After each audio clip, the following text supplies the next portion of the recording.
కృష్ణా జిల్లాలో తెలంగాణకు అన్యాయం జరగకుండా కేంద్రం చూడాలన్నారు ఇరిగేషన్ మంత్రి ఉత్తమ్ కుమార్ రెడ్డి. శ్రీశైలం సాగర్ నుంచి ఏపీ అక్రమంగా నీటిని తోడేస్తుందని విమర్శించారు. మేడిగడ్డపై ఎన్డీఎస్సీ రిపోర్టును త్వరగా ఇప్పించాలని విజ్ఞప్తి చేశారు. ఇక రాజస్థాన్ ఉదయపూర్లో జరిగిన స్టేట్ వాటర్ మినిస్టర్స్ కాన్ఫరెన్స్ లో పాల్గొన్నారు మంత్రి ఉత్తమ్ కుమార్ రెడ్డి. కృష్ణా జిల్లాలకు సంబంధించి తెలంగాణ ఏపీ మధ్య నెలకొన్న వివాదాలపై కేంద్రం వెంటనే జోక్యం చేసుకోవాలన్నారు ఇరిగేషన్ శాఖ మంత్రి ఉత్తమ్ కుమార్ రెడ్డి. నీటి వాటాల్లో తెలంగాణకు అన్యాయం జరగకుండా చూడాలని కోరారు. తెలంగాణకు న్యాయం జరిగేలా నీటి కోటాలను తేల్చి కృష్ణా ట్రిబ్యునల్ త్వరగా తీర్పునిచ్చేలా కేంద్రం జోక్యం చేసుకుంటే బాగుంటుందన్నారు. శ్రీశైలం నాగార్జున సాగర్ నుంచి ఏపీ అక్రమంగా నీటిని మళ్లించుకుపోతుందని కేంద్రం దాన్ని అడ్డుకోవాలన్నారు.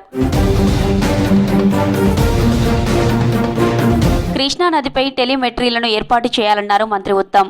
అప్పుడే ఏ రాష్ట్రం ఎంత మేర నీటిని వాడుకుంటున్నదో లెక్క తేలుతుందని తేల్చి చెప్పారు.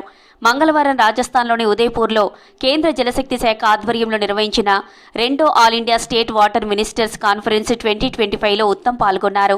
తెలంగాణ తరపున నీటి నిల్వ సౌలతులు సరఫరా వ్యవస్థల బలోపేతమనే అంశంపై ఆయన ప్రజెంటేషన్ ఇచ్చారు.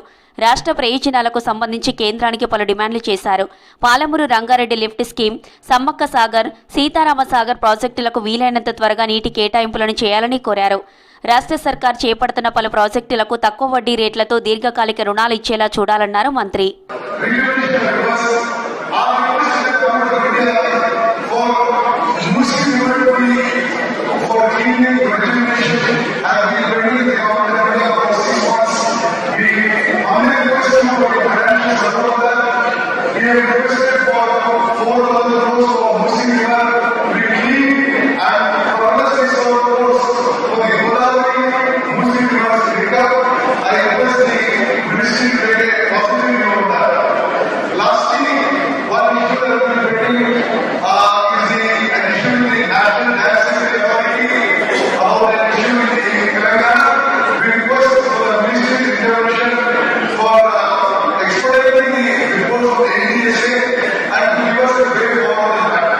మేడిగడ్డ బ్యారేజీ కుంగిన ఘటనపై నేషనల్ డ్యామ్ సేఫ్టీ అథారిటీ త్వరగా రిపోర్టు ఇచ్చేలా చూడాలని విజ్ఞప్తి చేశారు మంత్రి ఉత్తమ్.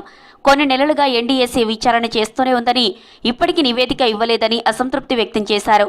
ఎన్డీఎస్సీ త్వరగా నివేదిక ఇచ్చేలా కేంద్ర జలశక్తి శాఖ జోక్యం చేసుకోవాలన్నారు. మేడిగడ్డపై ఎలా ముందుకెళ్లాలో త్వరగా తేల్చాలన్నారు.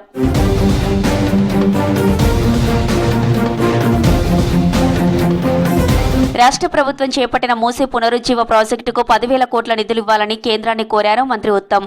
ప్రాజెక్టులో పూడికతీతపై కేంద్రం గైడ్లైన్స్ కు అనుగుణంగా ముందుకు వెళ్తున్నామని వివరించారు. దానికి నిధులు ఇవ్వాలని కోరారు.